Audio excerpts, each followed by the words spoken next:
Oh putain les gars, je croyais que j'allais faire un AVC, que j'allais tout casser, mais merci Marquinhos. Salut à tous, on se retrouve pour une nouvelle vidéo débrief du match entre Lille et le PSG. On a fait match nul. Genre, ceux qui ont coupé leur télé à la 90e... Non, vous croyez qu'on avait perdu? On a fait match nul. Pardon? Pardon, c'est quoi cette mentalité de fou? La mentalité sort d'où? La mentale, 9-3, 9-5, on a la mentale. Ouais, les gars, c'est un truc de malade. Match nul ce soir face à Lille. Les Lillois, ils sont dépités. Ils sont dépités. Force à vous, mes amis Lillois, on n'est pas ensemble. Non, non, non. Ils doivent avoir tellement le seum, mais honnêtement, je comprends pas comment on a fait match nul. On a fait un match pitoyable, on a été dégueulasse. On a pondu une bouse. On a pondu une bouse.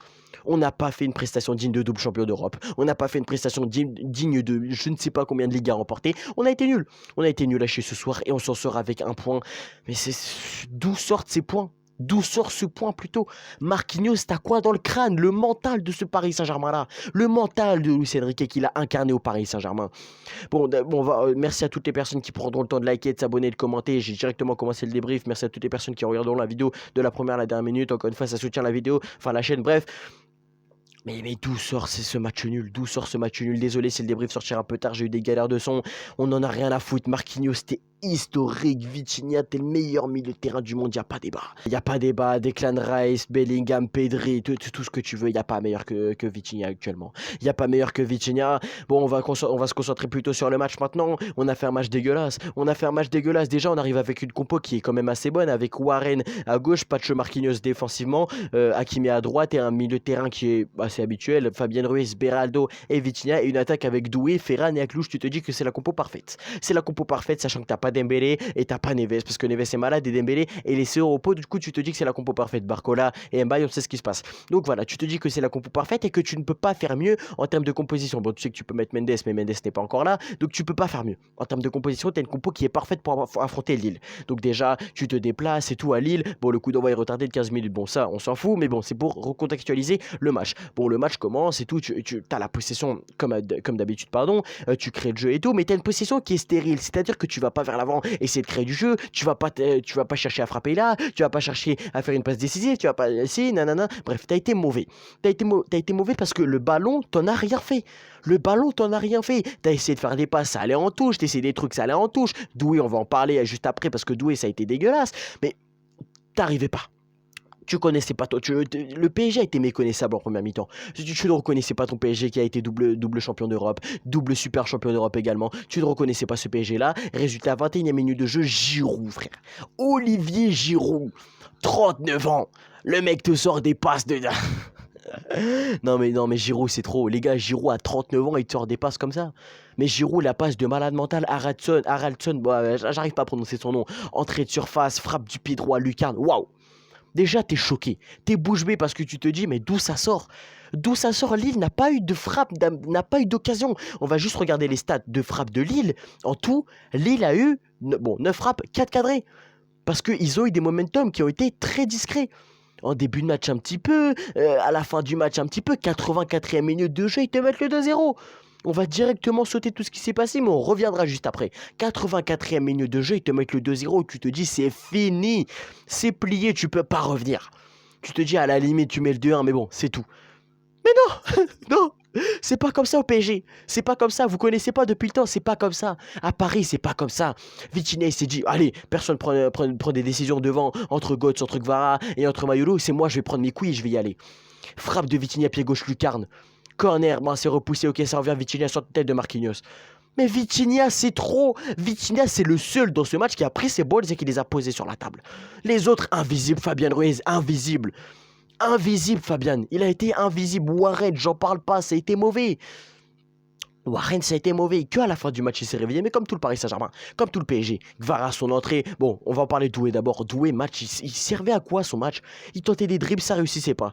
Mais le mec est têtu. Parce que le mec fait tout le temps le même dribble. Mais il voit pas que ça passe pas. Enfin, il voit que ça passe pas, mais il continue. Non, Doué, ça a été mauvais. Et là, la nouveauté avec Luis Enrique, c'est que maintenant, il prend l'initiative de sortir les joueurs à la mi-temps.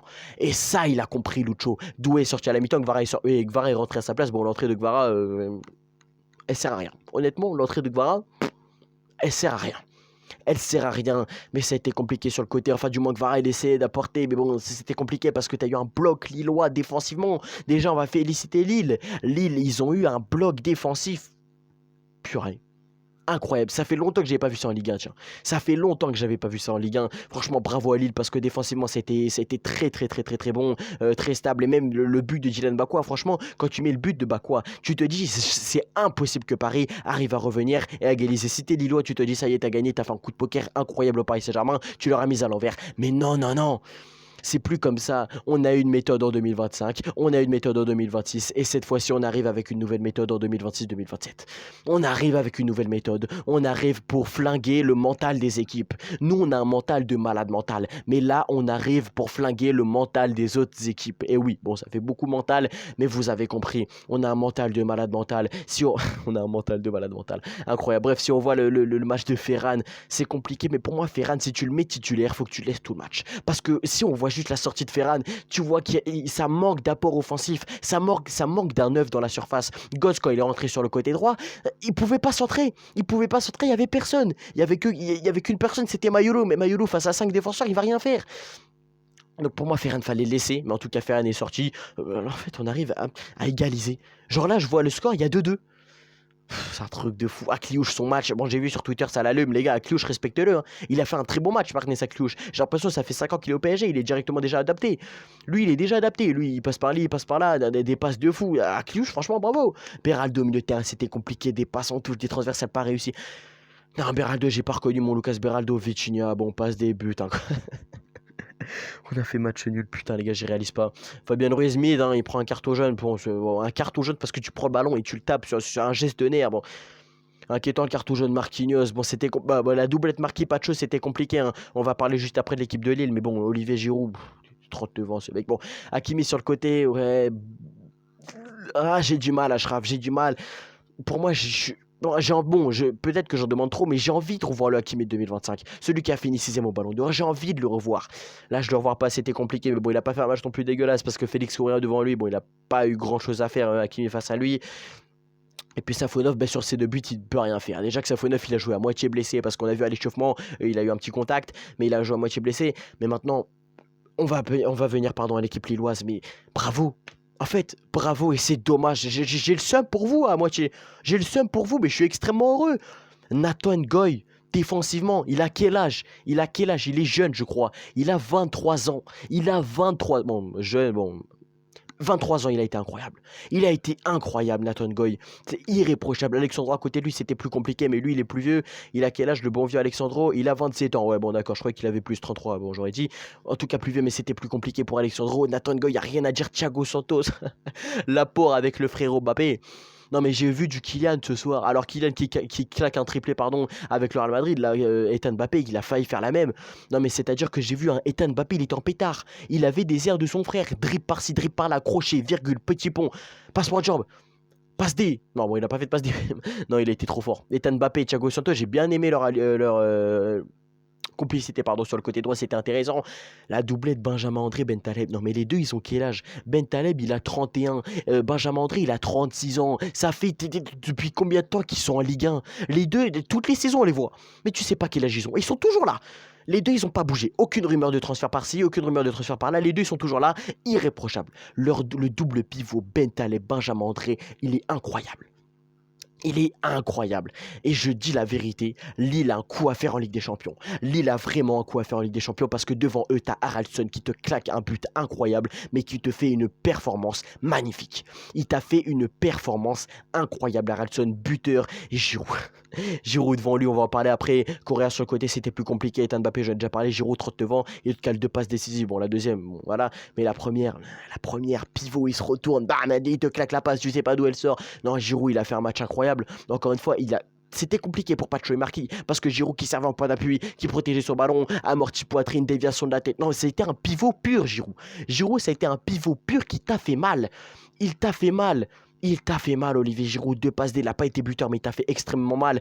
Et si on va parler des entrées maintenant côté lillois, Mouko qui est rentré du coup à la place de Benjamin André, qui avait déjà un jaune, qui aurait peut-être mérité un rouge plus tôt, parce qu'à la fin du match, il s'est pris un carton rouge.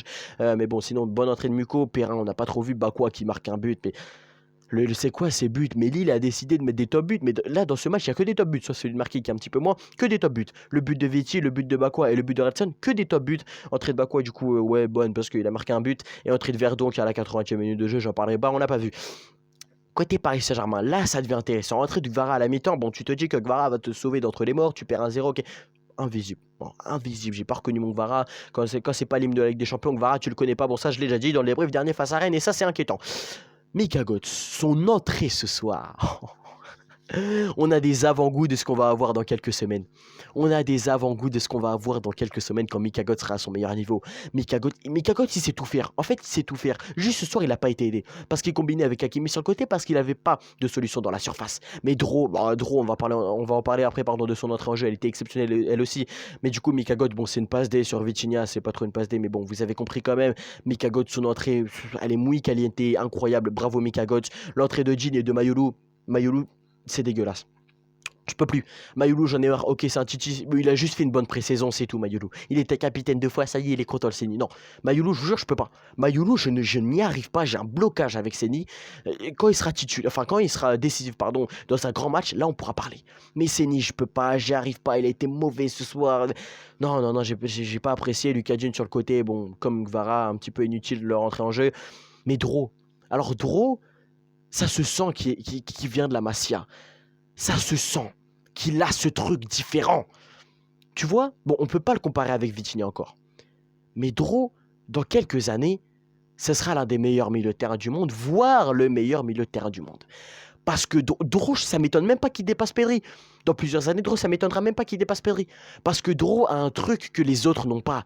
Il a la vista, il a le coup d'épaule, la feinte à la Messi. J'ai vu du Messi dans Dro aujourd'hui. Quand Dro est rentré, quand Dro il a fait une percée plein axe, feinte de corps par-ci, feinte de corps par-là, réaction de Bentaleb.